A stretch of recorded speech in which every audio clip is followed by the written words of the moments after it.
broadcast has begun, and so begins the Ludocast post E3 show.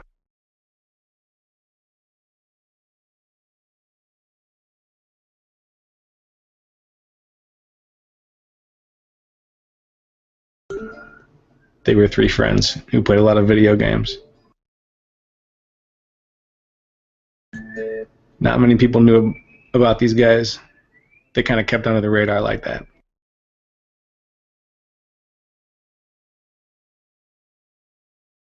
But one day, all that changed.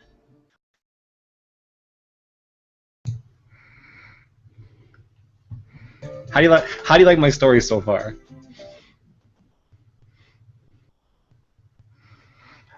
It is pretty good. Yeah. Is that a good opening? I was just taking it in, man. That made me feel pretty good. Real atmospheric. I was gonna keep going with it. We were gonna have an amazing twist of fate that was gonna result in us going on an adventure that would change our lives and the lives of everyone we knew forever. That sounds That's incredible. very unique and like nothing I've ever experienced before. Really? Yeah. I want to be a part of that. Well, maybe next time we'll do a little more improv over music as we open the show, but I figured it would be a fun way to start the show with a little YouTube smaction. How about that? Well, welcome to it. This being the Ludocast post E3 show. My name is Joe Locastro, and I'm joined as usual, as ever, by Mike Buckley and Seth Gallivan. I don't know where Calvin is tonight, and Colin's probably sleeping, so it's back to the classic trio, the classic triple, as I like to say. It's a good set. Oh, the ladybug that was on the ceiling is now on the wall and is landed there explosively, and it scared the living shit out of me. So let my BPMs come down a little bit here, fellas. But it's good to see you boys. How are you guys? Good. I'm good. Excellent. I am good as well. We're all good. Isn't that great? Together, we will be great. And so it's been a week of 2 weeks actually, of some heavy ups and some heavy downs. Yeah. In the video game world. Wow. Let's take a moment to reflect on what was a pretty interesting, what some people might say pretty slanted or weighted E3 in terms of the showings, and what then eventually was, I want to talk a little bit about the unfortunate situation over at the Warner Brothers video game headquarters right now. Dealing with Batman Arkham Knight. So let's start with E3 though. Seth, first of all, Yes. a huge, oh my God, amazing work on the E3 coverage that you did for Ludus Press. Folks, I can't put this over enough. Seth did hours of coverage of the E3 pressers and just got on Google Hangouts even when no one showed up and just pressed on and on. It was really great being able to dip in and then actually, I did listen in a little bit to you, Seth, as you were talking about it. But you wrote volumes, man, and so kudos there. That was some great work. I've got a since we're testing the cool new capabilities of our show, I've got the little example here of Seth's work, full write-ups on everything that went down, including embedded audio commentary. Now, was this running commentary or what was this post commentary that what I ended up having to do, I wanted to do running commentary, but the streaming was not working out for me. So basically, those videos have essentially an hour of nothing in the middle of them, where I watch it and then I continue talk. So it's basically half an hour before, hour of silence, and then half an hour after. Awesome. I love it though. Like, great work. So that was a lot of hard work. And actually, going back over the Ludus Press homepage, I see that we had a pretty busy. Another major thing happened over the last week, which was the Steam sale. Yes. And I did some writing for that, where I sat and I looked at every day when a Steam sale page came up. I would see what was on the front page, and I would say, okay, what games on this do I own or have I played? And then I would do a little write-up as to whether the game was worth getting or not, if I thought it was worth talking about or whatever. It ended up getting addictive doing the writing, and I really got into it and ended up writing some pretty long selections of different games to pick up for various deals. There was some good stuff in there. Did you boys pick up anything during the Steam sale? Way too much. Shut up. You didn't pick up too much. You picked up just the right amount. It's like Goldilocks, dude.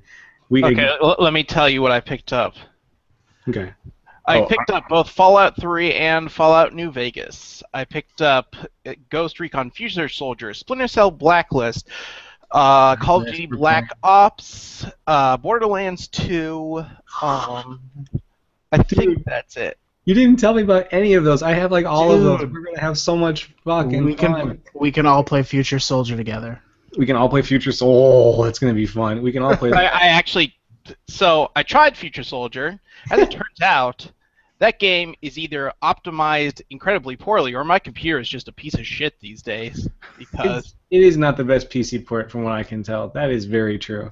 Because it was running poorly, even in the best of circumstances. So I would not attempt to play that online with you guys unless you are willing to play in some not great circumstances. Let's do it. Let's go to some dark places. Let's go to dark places. That's what I like to hear. Okay, all right. You want to hear my haul? Sure. From the Steam sale? All right. Now, some of these games weren't just on Steam. Some of these I got like on Good Old Games. So, you didn't tell me I was supposed to list my Good Old Game sale haul too. Oh, okay, no. All right. Well, we'll just focus on Steam then. All right. Don't Steam. worry. I'm opening Good Old Games. I'll have the haul listed in a moment. Just go ahead. List yours. All right, so it all began with Interplanetary, then Divinity 2 Developer's Cut, then The Witcher 3. Okay. Actually, I bought The Witcher 3, or previous to that, I added all the Witcher 3 DLC. Whoops. Okay, so Interplanetary, Divinity 2, Shufflepuck Cantina Deluxe VR, which was a gift, so that doesn't count. Okay. Let's see. Tower of Salem, Dishonored, Street Fighter 4, Ultra Street Fighter 4, Dominions 4, Lego Worlds, Battle Block Theater, Off-World Trading Company, The Odd Box, which is a whole bunch of Oddworld games. Right. Postal 2, Cook Serve Delicious, Postal 2 Paradise Lost, Sniper Elite 3, Fallout Game of the Year Edition. And then on the last day of the sale, Arkham Knight was 46% off on Green Man Gaming, so I got it. Bad choice. No, it wasn't. I owned it for half price, which means when that shit gets patched, I will own the badass game for half price, and I don't care. And we'll talk about that later. But that was my haul for the Steam sale. Okay, let me go through my Good Old Games haul. I got Lichtenstein Battle Mage, Symphony 2000, which was one of the free things, the Banner Saga, Banished, Sunless Sea, Legend of Grimrock 2, Stalker Clear Sky, which was also one of the free things, the entire Blackwell series consisting of 5 games, the Shiva, Primordia, Gemini Rue, Resonance, and Xenonauts. Ooh, got some good Watch Eye games in there. I have there was a Watched Eye Games bundle that was like, I don't know, I think it was like $10 for every Watched Eye game. You see, I have the Shiva too, but I've never played it. I just love the idea of it. Mm-hmm. That's why I have it. And I want to play it, but it sounds so depressing, I don't know if I can. I don't know if you've ever sat a Shiva before, but they're pretty depressing. Okay, I have. I haven't. I've been to mostly happy Jewish things, like bar mitzvahs.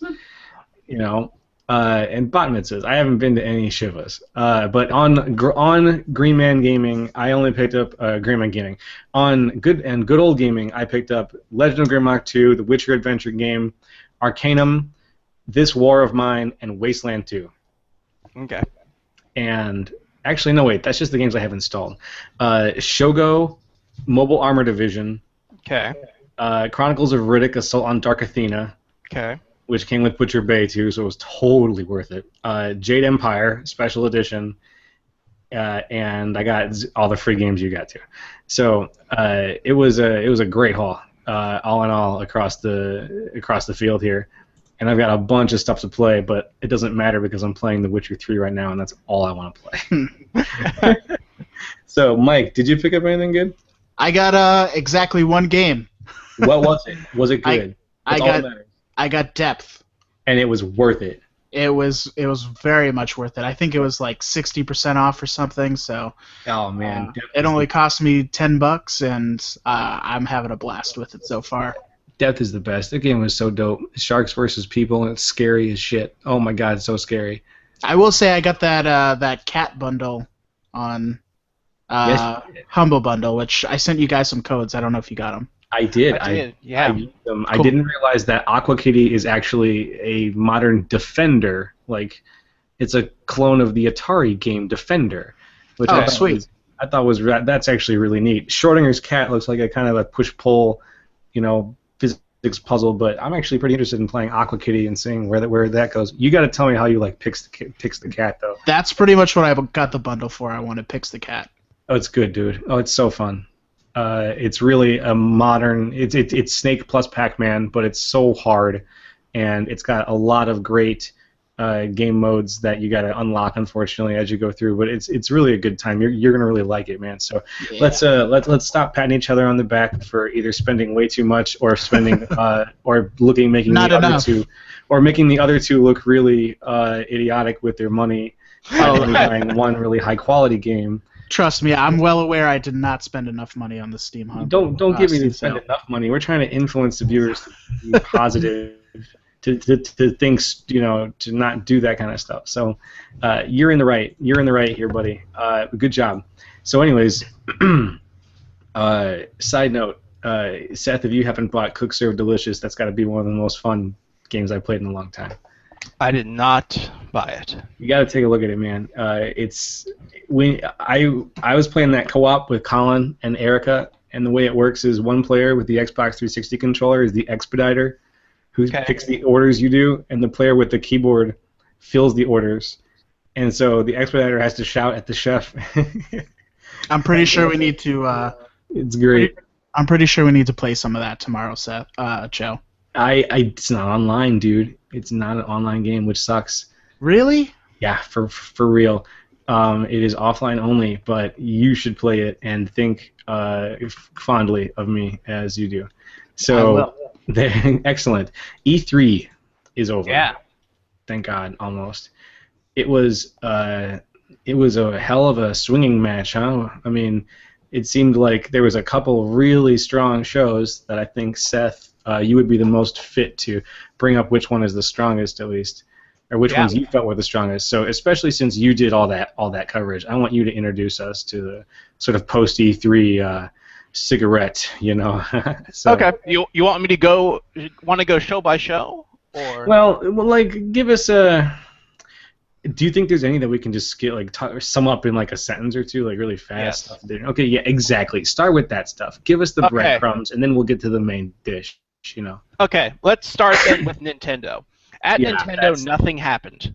Okay, moving on. Oh, come on. Okay, so I'm going to say what happened at Nintendo. They showed a really weak Metroid game that no one was excited to play whatsoever. Yep. They showed some interesting stuff in the fact that they've got Platinum making the next Star Fox. That game did not look impressive at all to me. Just give it time. Platinum will do good. I'm sure they will. Miyamoto and Platinum working together on a game, that just seems like it has to be great, but looking at the demo, it just looked really rote and boring.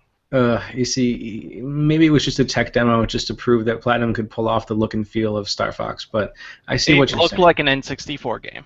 Okay. It had the worst visuals of any Wii U game I've seen Nintendo put out thus far. All right, enough Platinum bashing. Let's move on. So Nintendo was a really weak show. I'm trying to think if they showed any other Wii U game. Yeah, wasn't that new Xenoblade game, right? Yeah, okay. They did not announce any other, there was no other game that hadn't been shown already that was shown for the Wii U, from my recollection. All the rest was 3DS stuff, and it was all pretty unimpressive. There was a Mario Tennis, and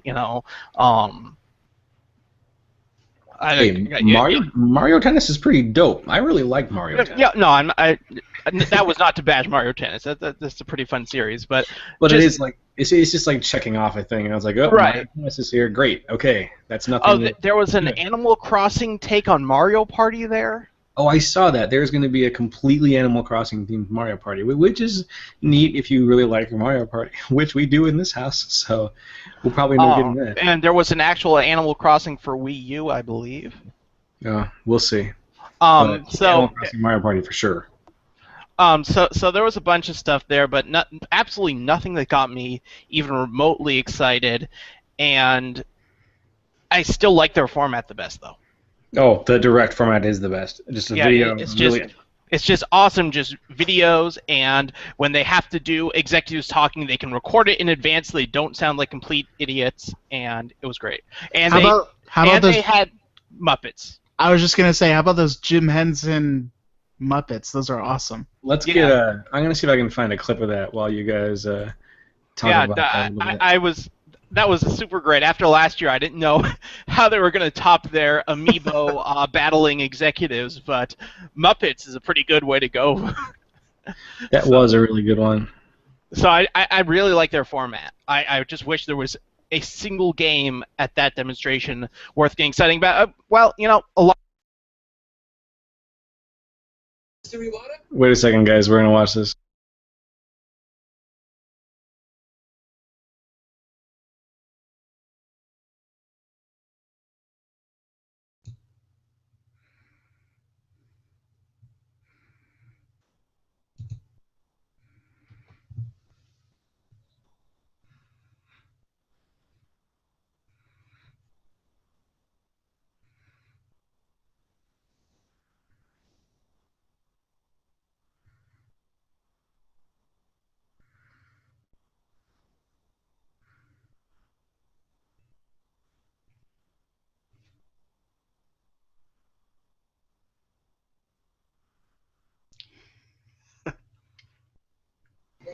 Okay, that's pretty much perfect.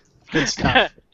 Probably one of the best things I've seen since, well, last year's Super Smash Brothers video, which was incredible. And it just shows that Reggie and Satoru really know how to have a good time and know how to make a video that's entertaining, and people are going to have to sit there and watch them talk about video games. Right. They know how to have fun. So that was Nintendo. Cut and dry, done. It really was not much flash, not much bang. Just still coasting along in fourth gear. And, they did have the new 3DS Zelda co-op game. Ooh, that is interesting. It was called Tri-Swords, maybe. It was based on the Four Swords thing, but it was 3 instead of 2, or 3 instead of 4.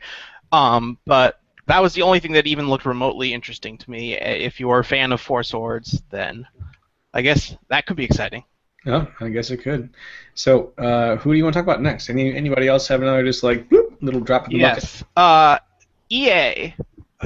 Okay, my issue with EA is that I'm not a fan of sports games. Right. And so, at least 40 minutes of EA's press conference is usually a mix of sports games and Sims-related stuff. So, if we ignore all that, the only things they showed were the new Need for Speed, which actually looks pretty cool. What makes it look cool? It's got FMV. It does. It has FMV, like Most Wanted. It has all of the customization from the Underground series. I posted a thing on their Facebook page when they posted about this game. It just looked so much the same to me, just the same shit from Need for Speed. They have never really been risky with the Need for Speed series, not recently at least. And I really want them to be risky. I think everyone has been asking for Underground 3 for a really long time. This is pretty much Underground 3. Okay. That is the first good point that I have heard in this game's favor as for a reason why it's just Underground 3. It's what everyone wanted. Every single E3 for the past decade now, all everyone has been saying is, why isn't this Underground 3? Yeah, well, I thought Criterion did a great job with the Need for Speed series. I did not like the one that everyone liked. What was it, Hot Pursuit? Was that the first Criterion one? That was the very first Criterion one, yeah. Yeah, I was not a fan of that one. I haven't played Most Wanted. Most Wanted is much better. It is better open world. It doesn't do the whole like activate your special weapons crap. Yeah. It just strips all that out, and it's just great driving, really good cars. It's very fun. It's not very hard. That's the one thing I don't really like about it, but it's very fun. I think what most people missed from the Need for Speed games of the PS2 and Xbox era was their customization elements. You're right, and that's one of the things that it will be nice to have back in the series. So Right, and so their whole E3 video, it was maybe a 5-minute long demonstration, and of that 5 minutes, at least 3 or 4 were spent first showing off FMV and then showing off the customization, and then they raced for about a minute. okay. To show you where their focus is, they are trying to bring back exactly what people loved about Underground and Most Wanted. The FMVs, the customization, and the sick racing. Right. Mm-hmm. So. Well, 1, 2, 3. Yeah. So I think EA was very, very every single. Actually, I think if there was a single theme to take away from this year, it was how much every single company focused on giving gamers exactly what they wanted. Nice. That's actually not a bad theme for a press show. Yeah, the number of times that someone on stage said something to the effect of, "We are listening directly to fans and attempting to change based on their feedback." Now, you cannot make this defense for Star Wars Battlefront 3. People have been asking for Star Wars Battlefront 3 since Star Wars Battlefront 2 came out. But don't you feel like this, Mike, back me up on this, don't you feel like what we've gotten is a little bit different than what we expected? I think people expected Battlefront to play like a modern first-person shooter, and that's not what DICE is doing. They're making it more like the old Battlefront games. At least that's what I was expecting. I was expecting it to play like Battlefield, and then they started talking about, well, no, it's not going to have like aim down sights, and it's going to be different than what you guys were thinking. I was expecting it to be a third-person game. It is third-person. Oh, I thought it was first. I think you can switch in between. Their videos showed both being played, and they both looked really good. Okay, good, because I am also intrigued to make it. I want it to be more like the old Battlefield games, and I think there are some people who are sort of jumping the gun, and I was included in this camp a little bit. I was a little worried that they were straying from from the path that I had sort of visually set already for Battlefront 3. Pardon me, and that's partly because I really I miss the developers of Battlefront 2, Pandemic. And I was I don't know. It'll be a game that everything I have seen about it makes it seem like they are being very smart about straddling the line between updating a system that would not hold up very well and keeping many of the elements that would hold up really well. Yeah, like they got rid of space battles completely. Yes. Yep, that's a bummer. Well, they did it in favor of making individual maps more interesting, which I can understand, and you can still fly stuff. Right. And so it's like, okay, you can't do the crazy thing when you fly from ship to ship and it's got Star Destroyers. That just means that they're going to milk that for Battlefront 4. Right. And they're going to get it on next gen. They're going to put it as chock full as they can, and they're going to have a ton of deals. This game is going to be a DLC goldmine. So. I think the most noteworthy thing about it so far is just they used the I don't remember the term, but basically what they do is they take 360-degree pictures of real-world objects and then use those objects as assets in the game. I saw that. Yeah, and so the game looks just absolutely stunning. It has to be the most visually realistic, like photorealistic game I've ever seen. Yeah, I did see how amazing it looks. It's pretty exciting. And it seems like it plays pretty close to how the old Battlefront played. I think people kind of have a little bit of rose-tinted goggle issues with remembering the old Battlefront games. They do right. Not play all that well. The actual shooting is not that great. No PS2 shooter played well. You're 100% right, man, and I think that I suffer from that a little bit too. So I'll be excited to see what comes out of Battlefront 3, and I'll be there on day one, probably on the Xbox One, maybe on. It's gonna be on PC, right? Yeah. Yes, PC, Xbox One, and PS4. I can't decide now. See, I got Xbox One. That's what I'm getting it on. Easy decision. I think the PS4 might have an exclusive map. Oh, great. Well, I need a PS4 first. Speaking of which, we're going to talk about Sony later. Woof. Yeah, we'll end with Sony, right? Word, yeah. Talk That's about absolutely that. worth ending with. But so those were the two main things. They showed a very, very, very short cinematic CG trailer for Mass Effect Andromeda. Yeah, I saw that. Okay, quick speculation time. The subtext of Andromeda. My idea is they're going to take us to the Andromeda Spiral Galaxy, which is the closest galaxy to the Milky Way. Yeah, that seems. They said it was a new galaxy, and that makes a lot of sense. So that would be my assumption as well. It's a spin-off of the Andromeda TV series. Kevin Sorbo is the main character. That's right. No, it's going to be the Andromeda Galaxy. So you'll go through a new mass relay or something. You'll go to the Andromeda Galaxy, and I think it'd be cool if they do sort of a Star Trek-y, like we're visiting these planets for the first time, we're meeting these civilizations for the first time. Well, yeah, that'd be cool. I would not be surprised if they basically use that as an excuse to basically start from scratch. No, totally. You have a totally new character. It's not Shepard. But one thing that we'll get to see is what canon ending they decided to pick. I would not. No spoilers. I would be surprised if they don't even reference it. I won't. Oh, that's a very good point. It's a different galaxy. There's been no indication anywhere in the Mass Effect fiction up to this point that the mass relays can take you from galaxy to galaxy. And by setting it in another galaxy, they could basically be saying this is Mass Effect in tone only, and everything we are showing in this game is going to be completely separate from the previous trilogy. Which would be interesting, because we'll have to find out when exactly this game begins. I believe it takes place after the events of the... Again, it doesn't matter. If it's a different galaxy, it's billions of light years away, anything can... But if they got there instantaneously, dude, the galaxy is completely changed at the end of Mass Effect 3, depending on what ending you picked, and the nature... This is a different galaxy. But no, the nature of humanity has changed. You are still from this galaxy. No, they did not say that. That has not been confirmed. True, but they have shown the person is wearing N7 Spectre armor. Have you ever heard of the theory of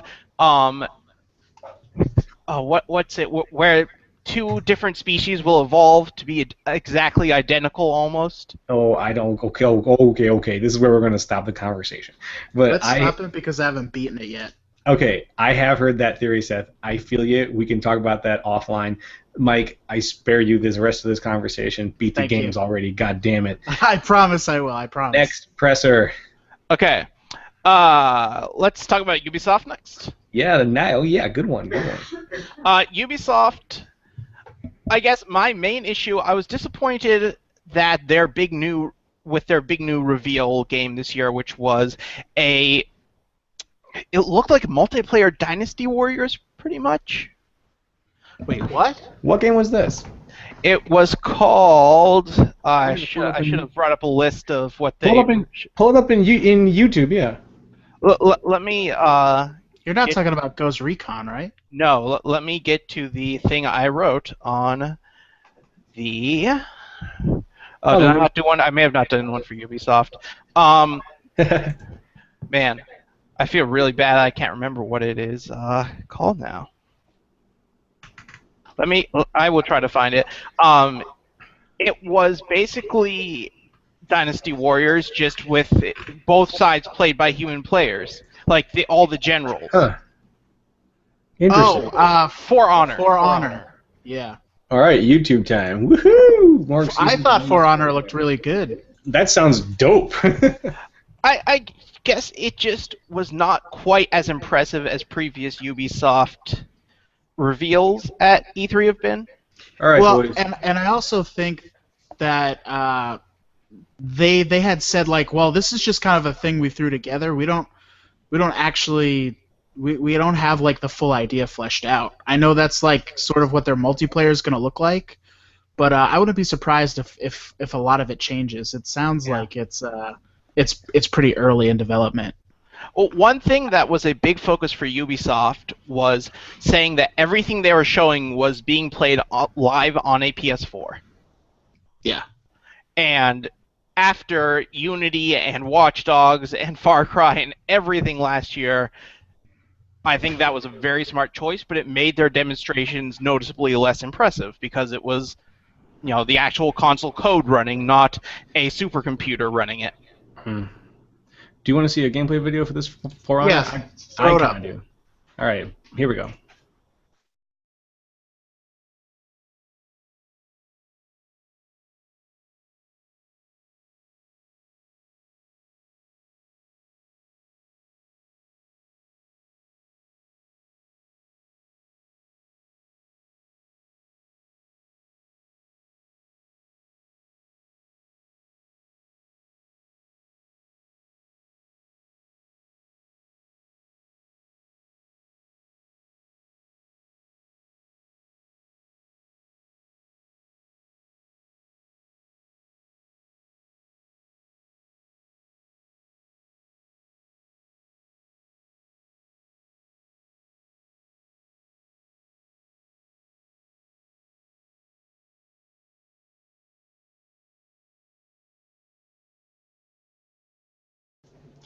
So what I'm seeing here is I'm seeing Ubisoft cash in on the Chivalry Modern Warfare and Sword Simulator markets a little bit for the consoles, which is not a bad thing, especially if Chivalry sold well on the consoles. It's kind of like their version of a MOBA. Well, no. No. You don't think so? No, attacking and defending points? No, that's not. MOBAs have a weird thing about the uniqueness of individual characters. Right. And the 4 skills that each of them have to defeat their enemies. Like, that's a thing. And like this game seems far more focused on player-to-player duels. And you're right about like zone capture, but I mean Halo has zone capture. Right. No, this very much seems like a Dynasty Warrior style battle. Yeah, this is something like almost like watching 2 people play Dark Souls against each other. Yeah, the combat, they specifically said, and it's not showing very well in this video, and it didn't, but they are very carefully aiming where their sword is swinging, if you pay attention. Cool. So yeah. I guess you use like the right stick to block and parry, and then you want to attack, you hold down the left bumper. There are actually several games that have been doing fairly well on Steam that have that kind of simulatory quality to the combat. Dynasty Warriors does not. Right. The structure of the game looks similar to Dynasty Warriors. Fair enough. Lots of little minion-y guys. You have a bunch of minion guys, you have some heroes, and you're sieging a castle, and there are a bunch of people, that are trying to stop you. And see, that's what I love about Dynasty Warriors, though, is it makes you feel like the hero of a much larger story. Right. So I think this could be really cool. Yeah, I didn't think it showed super well. I can agree with that 100%. I think that it will be far better in motion than it did show, but I will be there to play it. It looks like it's right up my alley in terms of the kind of multiplayer experience that I want. And I've been getting some great multiplayer experiences lately out of things like Heroes of the Storm, but I love my sword and board. I love Chivalry Modern Medieval Warfare, and this game is going to be up there. So anything else from... there were some other things that Ubisoft had. Yeah, Ubisoft... Obviously, they showed the new Assassin's Creed. They showed this year's Just Dance with some awful singing and dancing. Oh my god, dude, that performance was terrible. Gotta find it now. Dun, dun, dun, dun, dun, dun, I turned my TV down because I couldn't bear to listen to it anymore. And they ended... they also showed some Rainbow Six Siege and... Yeah, that game looks really good. Some of the Division... All of their demos of stuff they had previously announced were just more of what they had showed. Sorry, I muted you. Is this the video? You can unmute yourselves. I turned. Yeah, that's it. Yep. Okay, so talk while this guy dances. So some of what they showed. Sorry. So they showed a bunch of stuff they announced. Ghost Recon was the only new thing outside of that for Honor. And the Ghost Recon thing was super weird because it didn't look like Ghost Recon at all. It looked more like a third-person Far Cry. Yeah, I saw a couple of screens of that. I'm always interested in what they're doing with their military shooters, and to be honest, the thing I'm most hyped about is Rainbow Six, because Rainbow Six Vegas 2 is still to this day my favorite team tactical shooter experience of all time. Since you've got Blacklist, though, Seth, we've got to play through the co-op campaign of that, too, at some point. I'll walk anybody through that game. It's amazing. But to me, Rainbow Six Vegas has the greatest potential for, a small team. Not just you and a buddy, a small team to have a really good time against other teams, against the computers, against whatever. And this knock down the walls kind of gameplay, that's just... It's so exciting. It's got a lot of you need a lot of coordination involved, so it's gonna be fun to get people and plan out how you're gonna basically go in there and change things up on the fly. It seems really tense, and it's something I think has been lacking in a lot of co-op shooters. Yeah, I can agree with that wholeheartedly, and it's going to be interesting to see and play it, and I will definitely. That's going to be another day one for me, most likely. Ghost Recon, maybe. The Division, I still don't know quite enough about. The Division seems very much like a third-person shooter style MMO. Yeah, and I like that quality to it. The sort of like all of a sudden, hey, there's another player. I love games like that. Adore them. A lot of journalists have said like, oh, it's kind of like Destiny with guns. Oh, sold. As long as it's better than Destiny, I'm sold. For some reason, Destiny didn't get its hooks in me. It should have. It really should have, but it didn't. Well, there wasn't much game there to sink into, so. You're pretty much right. It's fun, sure, but it just wasn't, anything more than just fun. Oh yeah, I've been queuing up videos because I figured out that this YouTube thing is the best thing ever. This video is awesome. Is it? Okay, it's better than the one they had last year. No, this is really good. The one last year was so abysmal. Do you guys remember that video? Yeah, I do. I think this is really what sold me on it, because I was sort of like, I don't know. Can we pause this one for a second? Yeah, sure, man. Okay, let's not watch every single video of a game we're looking forward to, because that's going to take a really long time. And this video is pretty much like last year's video in a different setting. Vetoed. All right, fine. Alrighty. I can agree with that. All right, we won't watch them all. I just wanted to see this in action really bad, and I had to put it on. All right.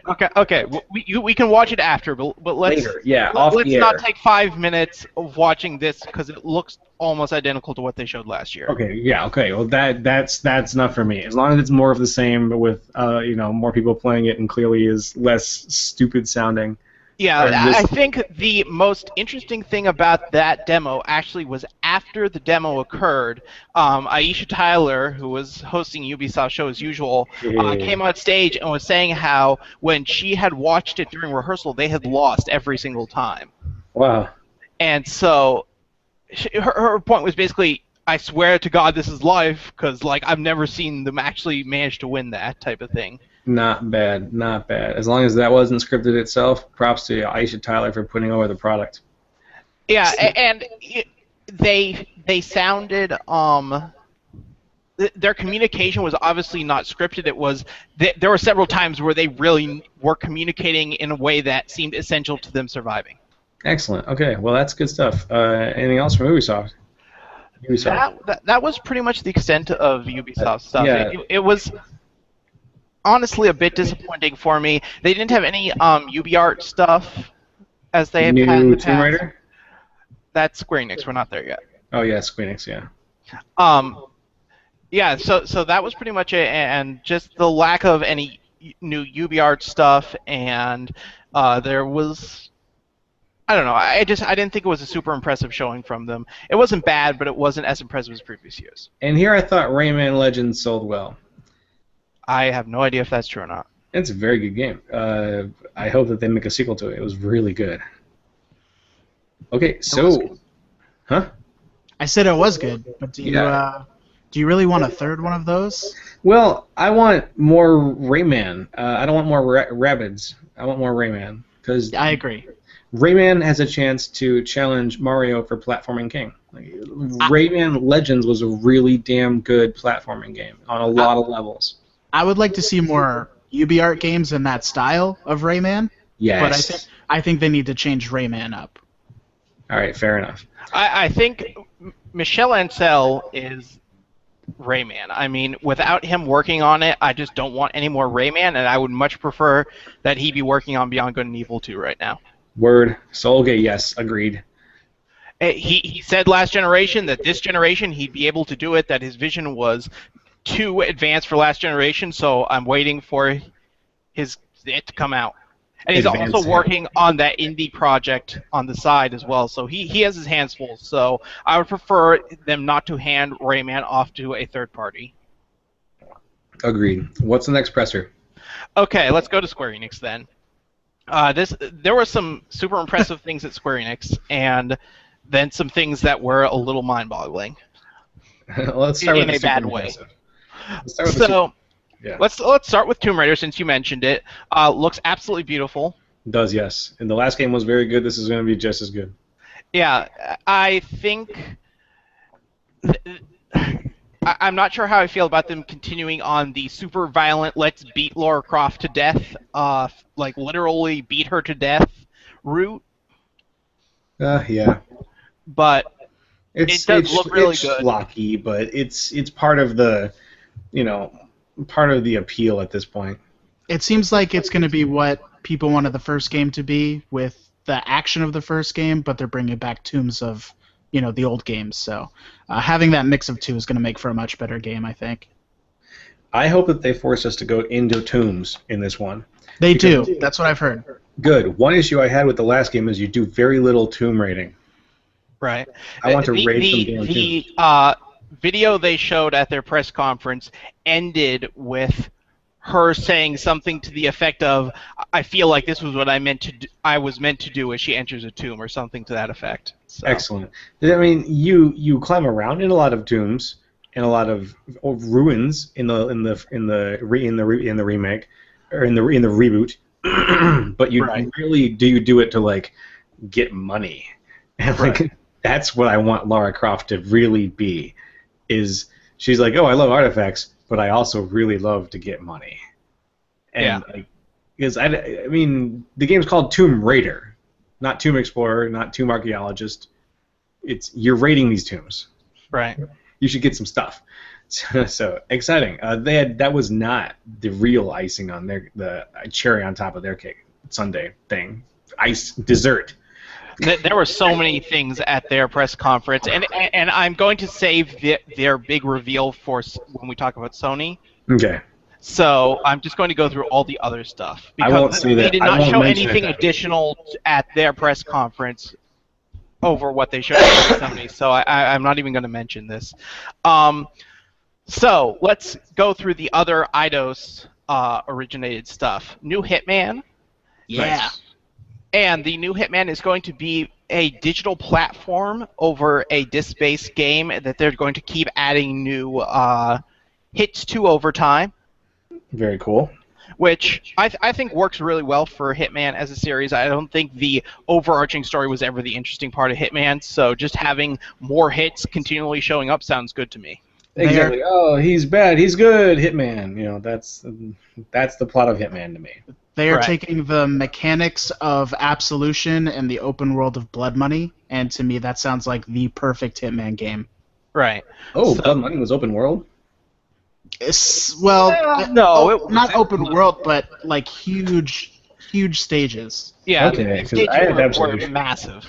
Gotcha. So they also showed off Just Cause 3. I know some people who were super hype about that, and 2 was pretty fun. I'm not crazy about it, but 3 is going to be a lot of really stupid fun. The whole trailer was just massive things exploding. So yeah, they didn't say a single word about the main character, the story, because they know that no one cares, and but they do a really good job with their open world destruction. So I'll be interested, but I'm not going to buy it till it's super cheap and probably on PC. So they also showed off a new mobile Tomb Raider game, Tomb Raider Go. Okay. Which is, they said it was going to play like the Hitman Go game, which was really cool. Yeah, that's actually But I don't see how that would work with Lara Croft, but what do I know? Cones of vision, dark tombs you have to light up and explore, and different enemy tiles are also there. And you find treasure as you head towards an objective, and all the levels are randomly generated. You know how to make that game. Yeah. Okay, let me put it this way. I don't think it will necessarily be as fun as it would be in Hitman. Agreed. And the last Eidos-oriented thing was, obviously, Deus Ex, Mankind Divided. Yay! Looks really cool. I'm really excited for all the new things they're adding. You talk about some of these new things. I don't really know them. All I know is that the story focuses on the mechanical apartheid. Right. Political situation. The big thing that I think will change the way I play is they added a lot of the non-lethal takedown weapons into your body. Good. So the Peps gun, was that what it was called? I think so, yeah. The one that was basically like a non-lethal shotgun. Yes, yeah. It is now inside your arm. Good. And you also have some sort of lethal dart things that you can like shoot that are also within your body. Yeah, it's like the swords that you had in the first game. You can shoot them now. No, this is in addition to those. That is true as well. But they Nice. have. Basically, I think one of my issues with the first game is that once you. Basically, there was no ranged option without requiring you to hold something in your inventory. That's also true, yeah. And so that really, I think, affected the way I played through that game, because I wasn't going to hold all the ammo for both non-lethal and lethal options for both medium, close, and far range. Yeah. Because it just wasn't possible. And so having built-in options for some of those that use your battery instead of your inventory seems like it will allow players to experiment with different styles of play more. I'm in love with the political situation of the Deus Ex series and the fact that this game is going to have to deal with the rising gap between people who've been augmented and people who aren't. Right. And you got a great idea of the sort of simmering of this issue in the first game. Right. When you listen to NPC conversations and you sort of play through the story and you see the goals of Seraph and stuff. I haven't beaten the first game. I really want to, but I haven't. I've been playing. I've beaten the first game twice. I've seen every single ending twice. Damn, dude. So yeah, it's just I drink that shit in. So I'm excited. I'm very excited for this next one. Okay, so let's talk about the Japanese stuff quickly. Yay! Okay. On the lower end stuff, there was something called World of Final Fantasy. It was Final Fantasy with chibi art. Okay. And it had all the characters from the previous Final Fantasy games, and I am not clear on what type of game it is, though. They just showed off chibi art, old Final Fantasy characters. Okay, chibi art. So that's all I got for that. Okay. And I tried looking it up after. I do not think they said anything more about the game beyond it's a chibi art Final Fantasy game. Awesome. Really descriptive. I know, right? Exactly what I wanted to know. They also showed off probably the most surprising thing there, I thought, was a sequel to Nier. What? Yes. I didn't even hear about this yet, but this makes me happy. And, if you have not heard about this, Joe, prepare to be so excited you will nearly die. Oh, I've always wanted to nearly die. Do you know who is making the combat system for this sequel to Nier? Let me... Choose the best possible thing you could imagine. Hideki Kamiya? Yep, Platinum Games. No! Yes. Oh. Platinum Games is making Nier with the original director of the first game, but development is being handled by Platinum. I cannot be more pumped for that. Now that's the project they needed to be on right there. Talk about bringing a game that people either loved or hated for various reasons. No, the reason they hated it was because the combat sucked in the first one, and now that problem seems like it has to be solved. Yeah, oh my goodness. If Platinum gets their hands on it, it's like, you want us to do what with it? You want us to make it a high-action game? Okay. Prepare to have your minds blown. I don't actually know what Nier is. Ooh. Can you guys yeah, just break it down for me real quick. Okay, Nier is a spin-off of the Drakengard series of JRPGs. Okay. It is, really? Yes, it is. I did not know that. Oh, okay. Well, I'm teaching you all things today, then. Yeah, it's a spin-off of Drakengard done by the same developers, the same director. It's an action RPG with an open world, and it has a really fascinating story, absolutely incredible music, and the worst art and combat you have ever seen in a game. I happen to have some gameplay right here. Would you like to see some really quick? Yeah. I don't want my eyes to be... No, just give me like a 2-second thing. This is the prologue. So the way it works is you have 4 slots that you can basically put different skills into, and the skills, this game is like a weird mix between an action game and a shmup. So you'll have a lot of enemies to deal with, and you'll be smacking stuff around, but then you'll have abilities that allow you to shoot or create shields to dodge things like enemy bullets that are flying at you in shmup-like patterns.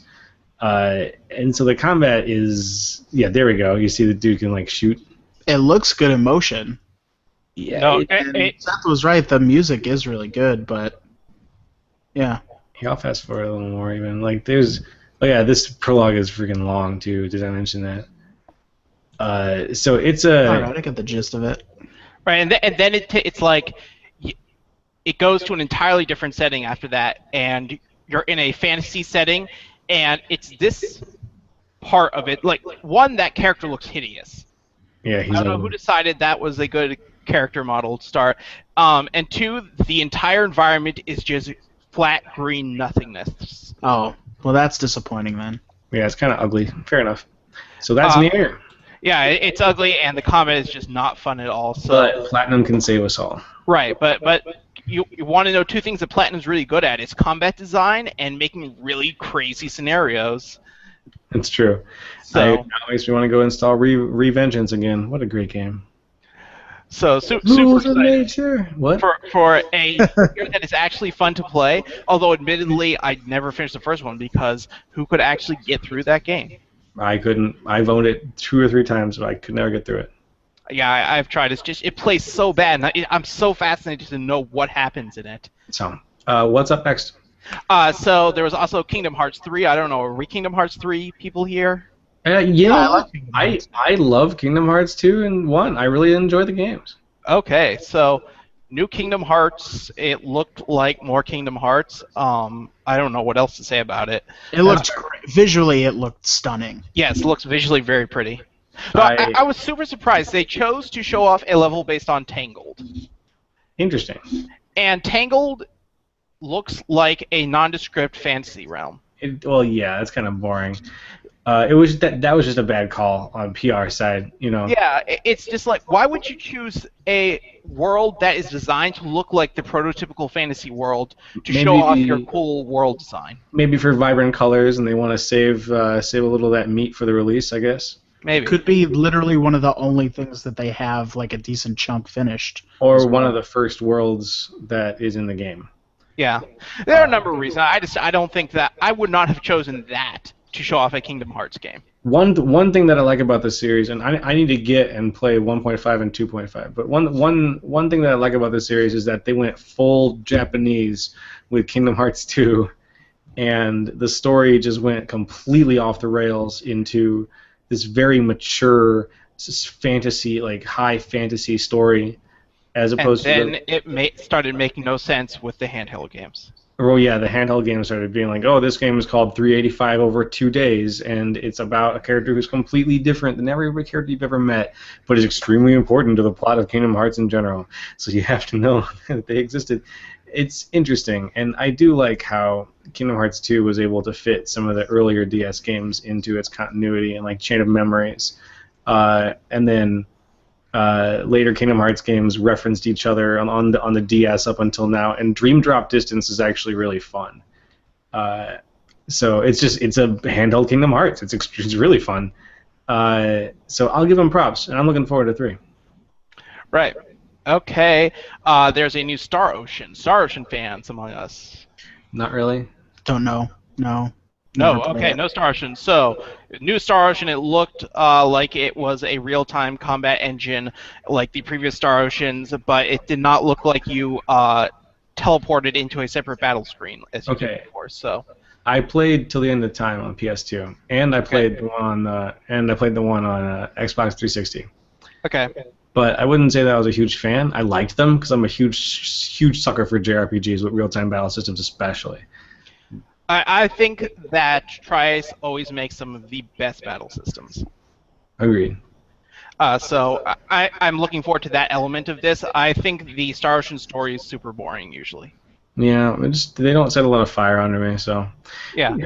So that occurred, and they also announced another JRPG called Project Setsuna, which they said nothing about other than it was a completely new IP by a completely new studio in Tokyo.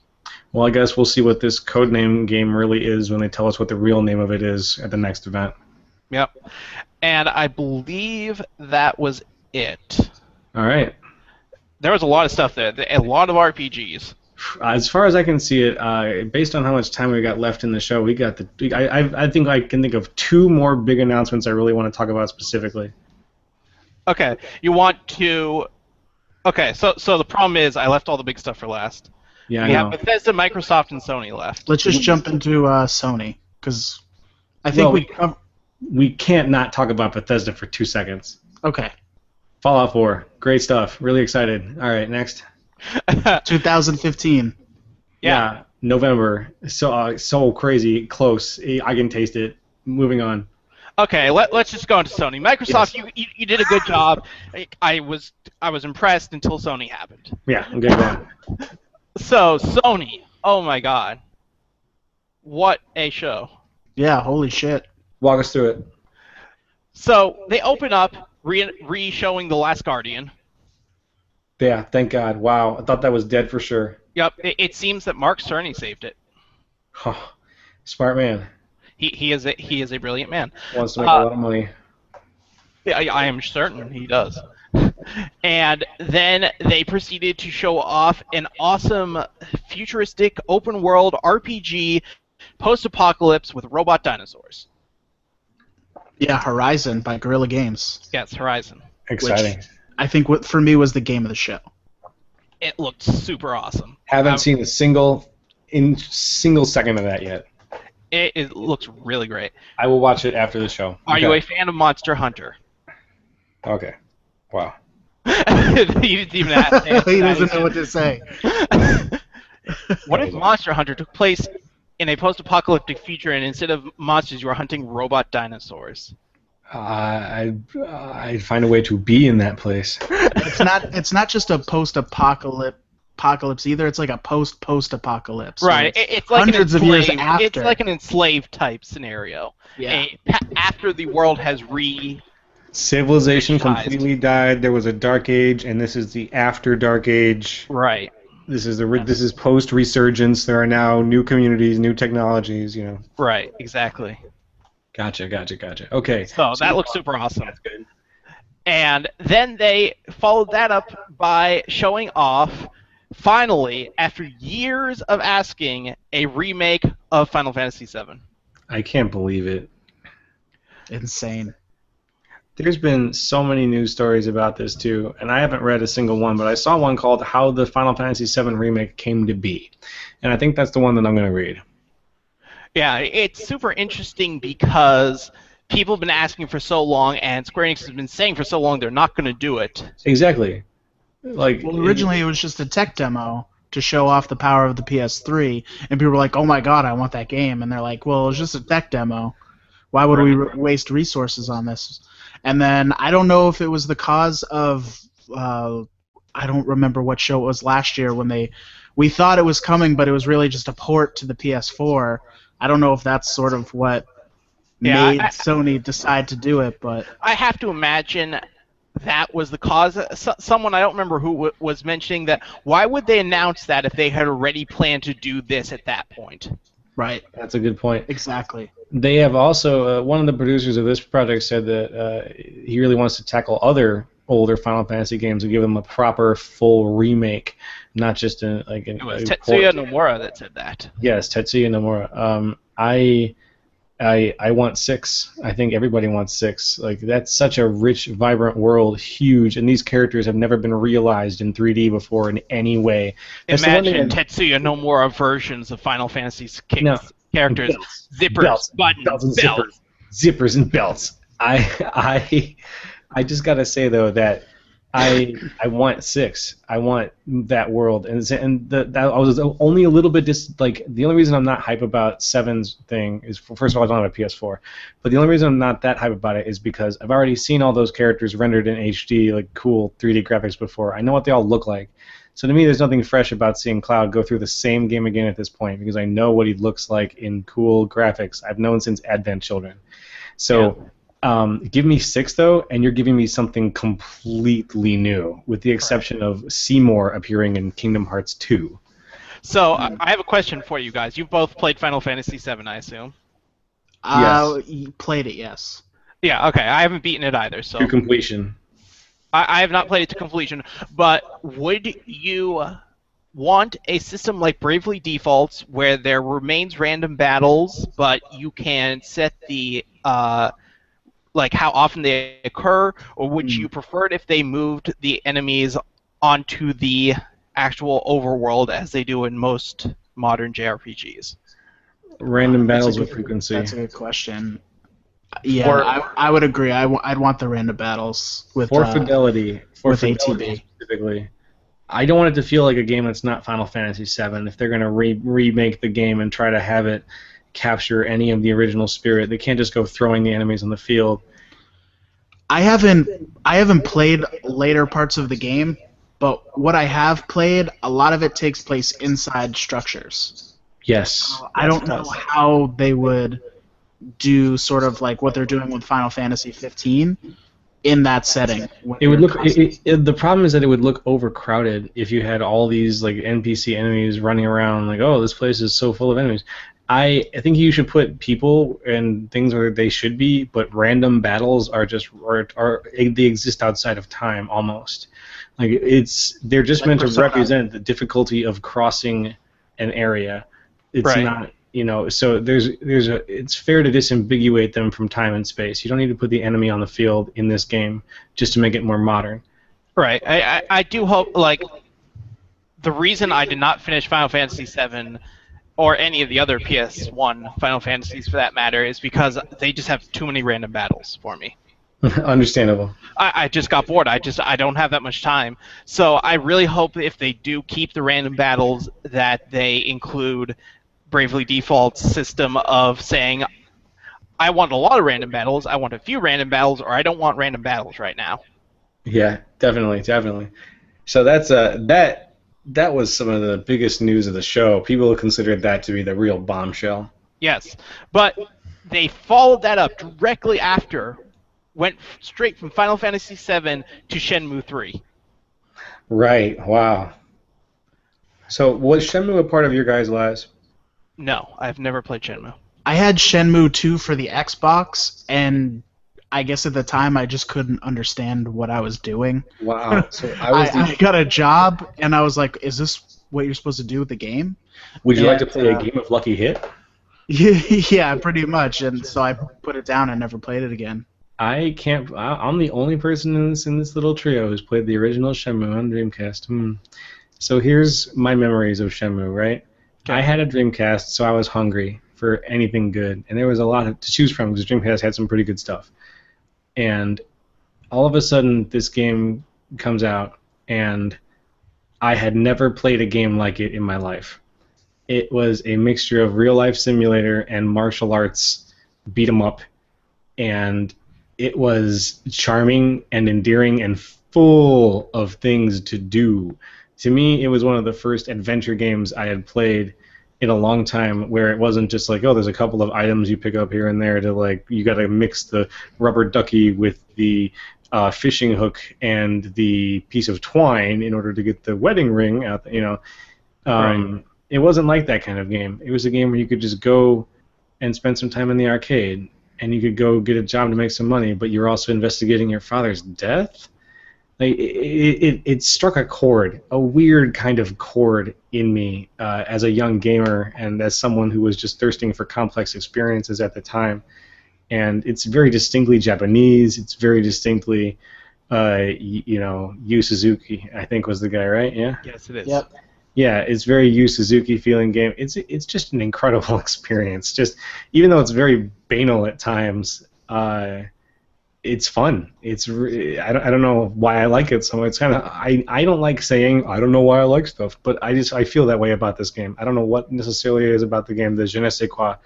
But Shenmue. So I'm curious, when was the last time you played the original Shenmue? I have a Dreamcast that I fired up at my parents' house 2 Christmases ago, and I played the original Shenmue. Nice. And how do you feel it holds up? As far as my nostalgia goes, 100% strong. Like I I didn't get that far in the game because I couldn't get that far in the amount of time that I was playing it. But to me, the nostalgia factor of the game was there. I felt like I was back at home. You know, I was visiting old friends that I had seen a lot, and I knew the schedule of the day. I maybe wasn't going to commit myself to beat the game. You know, I wasn't going to sit there the whole trip and be like, trying to play Shenmue.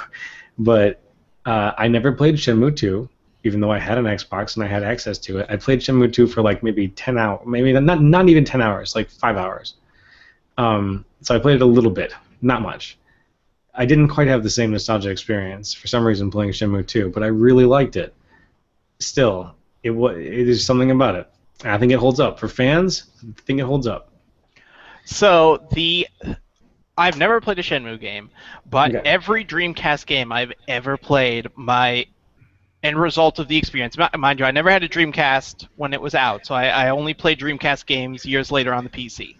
You should try Shenmue.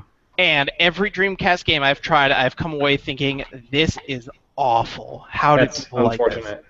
unfortunate. So I've heard many other people have the same experience with Dreamcast games, including Shenmue. So I'm curious to see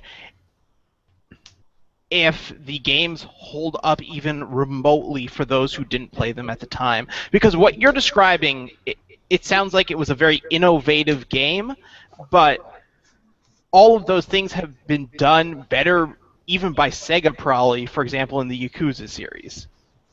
Mechanically, I'm saying. Yes, I understand. I understand. And you are right about that.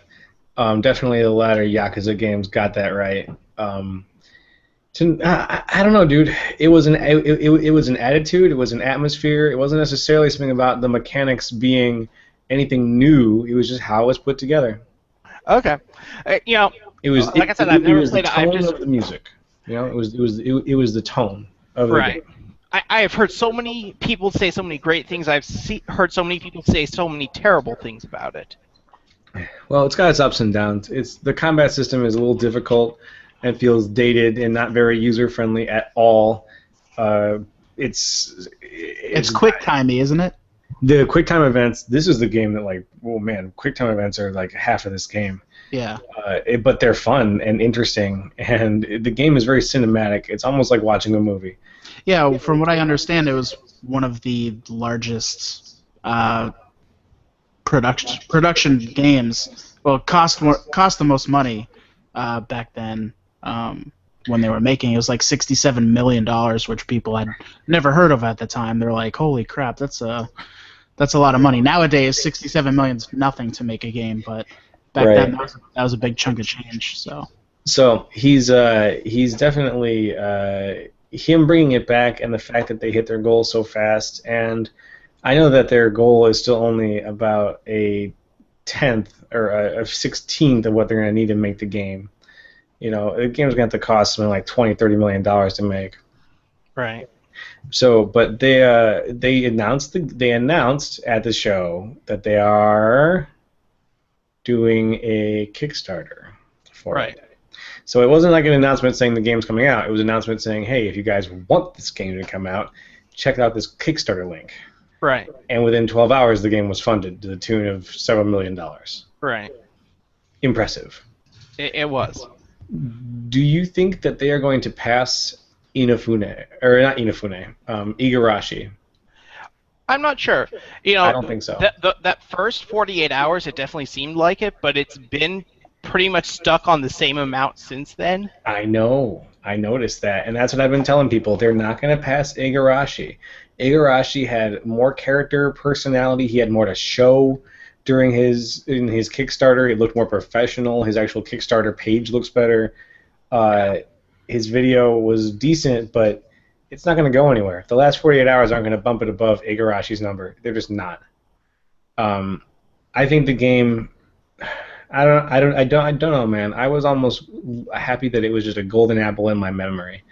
The announcement is exciting, like very exciting to see where this series could go, especially with Suzuki still at the helm so closely. Right. The fact that it's not just someone being like, "Oh, we got the IP for Shenmue, time to go crazy with it." It's Suzuki saying, "I got the IP for this, mothers. Check this out. Sony's publishing it." Are they publishing it though, or They are they have just... not said specifically what they're doing. They said they are partnering with them for the production of it. They Really? did not even say that. I thought they did. I had read this somewhere. I thought they No, were just putting some money into like marketing. That was it. They did not say one way or the other. They refused to confirm what, if anything, they were doing financially to aid the development of the game. Breaking news, fellas. I just read something really cool. What's this? I will share it with you guys via the magic of screen share. Check this out. Steam has put Ultimate General Gettysburg on the front page of Steam. So, for those of you who don't know why this is significant, Ultimate General Gettysburg is a fantastic strategy game, real-time strategy game, where you can play either the Union or the Confederacy during the Battle of Gettysburg over a couple of days. It's fantastic. Really, really good game. Apple removed it and every other game bearing the Confederate flag from the App Store today. It did not remove the Civil War miniseries from the iTunes Store, but it removed all games that had any Confederate flag imagery whatsoever from the App Store. So in response, Steam has promoted Ultimate General Gettysburg to the front page of the Steam Store. That is like the ultimate fuck you, and I love it. It is so good. I want to promote the game to everybody. It's so much fun, and I'm super happy that Steam is in their court. Apple has swung this Confederate flag thing in the complete wrong direction, and is just going for like this sort of scorched earth game plan. It's just not a good idea. So, anyways, that's a little bit of breaking news. But back to it. Yeah. So.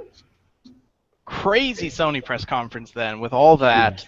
There was also a new Media Molecule game there that looks incredible. Yeah, looks really cool. I have no idea what it is. Was it Unravel? No, Dreams. It was called Dreams. Okay. Unravel was EA. Ah, yes. So Dreams looks really fascinating. They also showed some more Uncharted 4, which was a very weird ending because it didn't work. We got like 3 minutes of No Man's Sky too. Yes, you're right, we did. That'll be great. I am really excited about that. I still don't know what that game is. No Man's Sky? You not seen gameplay of it? No, well, I mean, it just seems like everything that they've talked about has been so disconnected from each other. People are like, well, what do you do in that game? I guess there's not a great sense of the progression of how you move forward in the game. What is the gameplay loop? Right. I was being a little facetious. I know what the game is. Oh, okay. But it's like what do you do in this game? You know what I mean? Like, what's the end goal here? Yeah. So that was a big conference. Crazy stuff. Yeah.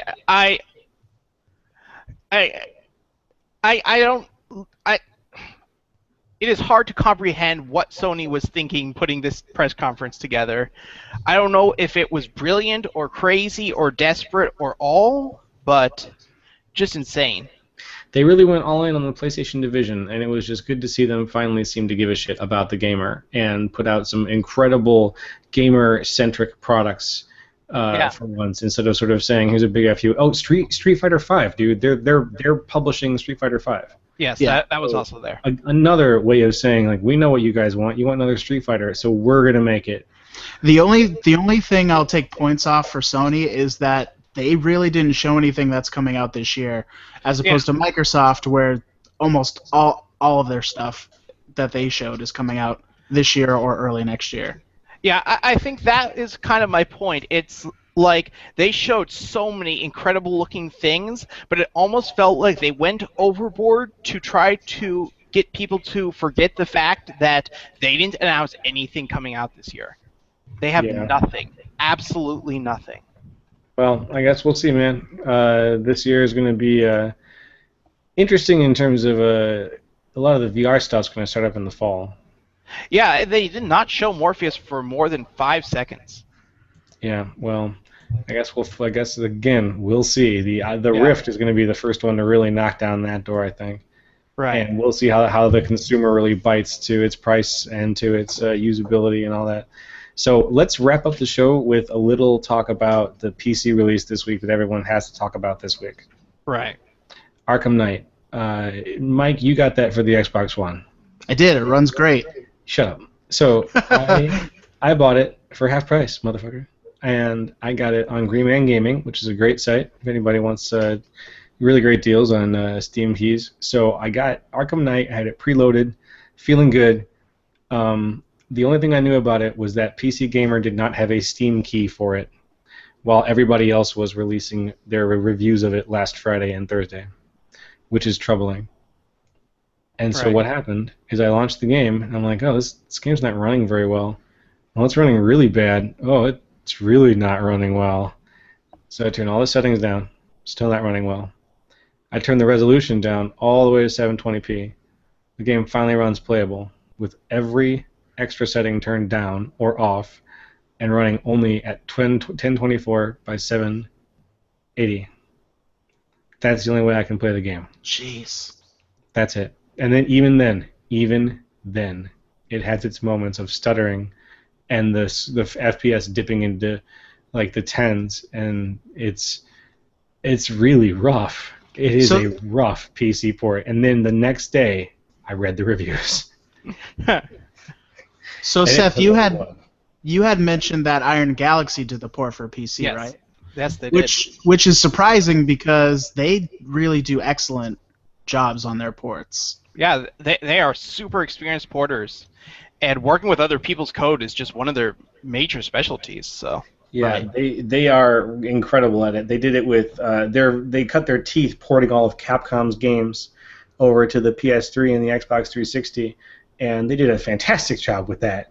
Yeah, they put Borderlands on the Vita. Yeah, they are one of my favorite third-party houses in general. So I think that again, everyone's trying to point fingers. The finger's going to be pointed at WB here. Yeah. Yeah. Well, you know. There are a lot of questions of what went wrong, so I don't think it's fair to point the finger at anyone yet. Okay. So the issue is that the game is using too much video RAM. Yeah. Why that is occurring, it's hard to know, but if Rocksteady did not at all account for the fact that they would have to run the game on PCs with less than 4 gigabytes of video RAM, they may have just not built the game with that in mind and thought that somehow someone would be able to fix that in a couple months. Wow. Well. And so I'm not blaming them. Like, it's not their fault. If they were told not to focus on the PC version, then that's 4 gigabytes of video RAM then. But it's hard because we've seen what can happen when games try to do too much streaming this generation, open world games specifically, with all of Ubisoft stuff having so much trouble. And, oh my goodness, yes. And quite a few other games. Just the new consoles do not have very powerful processors, and they cannot be streaming a ton of data all the time. So it seems to me, and this is just speculation, this part, that they probably are loading a ton of data onto the video RAM at one time. Yeah. To limit how much they have to stream in new assets. But that doesn't work for most PCs because most video cards do not have 4 or 6 gigabytes of video RAM. Very true, very true. Well, I've gotten to a point where it's playable, and the stuff that I'm playing, I'm really, really enjoying. It is the best Batman game of the 4. I agree. Hands down. The Batmobile stuff. Let's talk some good stuff about it really quick. Come on. The Batmobile stuff, Mike. What do you think? Some people have kind of knocked it for not controlling very well, but I think it's fine. I don't necessarily want like a realistic Batmobile experience. I'd rather just have it just go and turn when I want to turn and play more arcadey, which I think it does, and it allows for you to do some really cool stuff with it. I gotta say it does, absolutely. My favorite of its little abilities is when you're in a fist fight near it. Yeah. when you're in a fist fight near it, you can do a takedown where you knock an enemy into the air and the Batmobile shoots him. That's awesome. And the first time I did it, my jaw hit the floor, and I was just totally taken aback. No way. And the game has constantly just been dishing out moments like that really fast at the beginning of the game. My favorite part of the Batmobile is when you finally get the ability to, get the car up to a good speed and then double press A or X, and you literally just launch yourself out of it into the air. Yeah. And you begin gliding. And from what I've seen, when you upgrade that all the way, you can literally just get like hundreds of insane distances. Super exciting. So I'm putting it on the wayside to finish The Witcher and waiting for that big patch, baby. I'm doing the opposite. I am gonna try and beat Batman as quickly as possible so I can get back to The Witcher. I'm super curious what they are going to be able to do. Me too. If it is the type of thing where the game was just not designed to run on less than a certain amount of video RAM, then rejiggering it to make it so it can do that is a ton of work. So this patch could be, months down the line if they really want to do it right then. Well, I can't get my refund from Green Man Gaming until they do a patch, so I just have to make do with it as is right now. Right. Worth noting, we didn't say they have stopped selling the PC version on Yes, Steam. they pulled it from sale. Huge. And I just read that in the UK they have requested that the big game physical retailer there is called Game stop selling the PC version as well. Probably a good idea. Now it'll be interesting how WB handles this, and it seems like they've handled it fairly gracefully by just pulling the bandit off. They need to stem the bad reviews.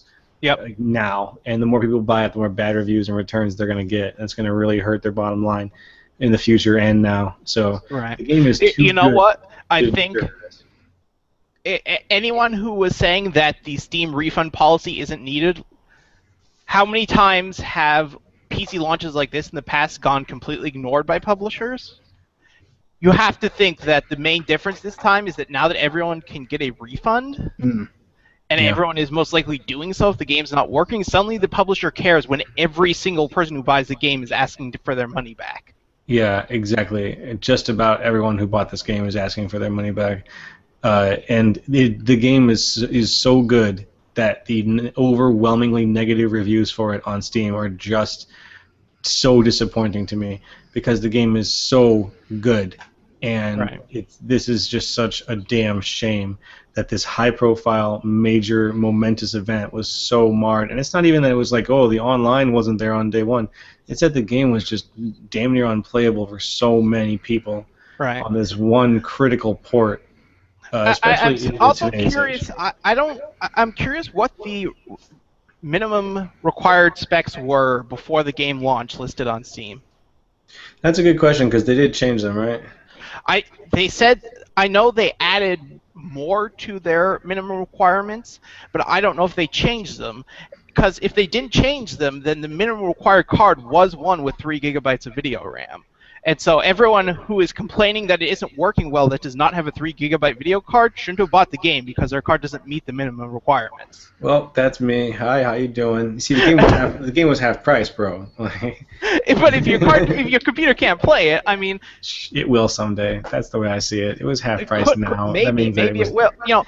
That's really the question for me. Like, if they actually said that the game could be played on a 2 gigabyte card and it can't, and they can't fix it, then everyone gets refunds. Well, yeah, I mean, people could sue them. I mean, it could be a very major issue for them if they can't fix it because at that point they falsely advertised what it could run on. But if they didn't change those minimum requirements and it said all along you needed a 3 gigabyte card and people were just ignoring it, then that's people's faults for not looking at the requirements. I can't wait until Steam includes a very good and integrated system profiler into their store page that just points out, hey, you're going to have trouble running this game. Or, hey, your computer's great for running this game. Right. Like, that's all it needs is a little red, yellow, and green thing that tells you how good your computer would potentially be at running the game at the game's minimum specs. Yeah, Right. that'd be good.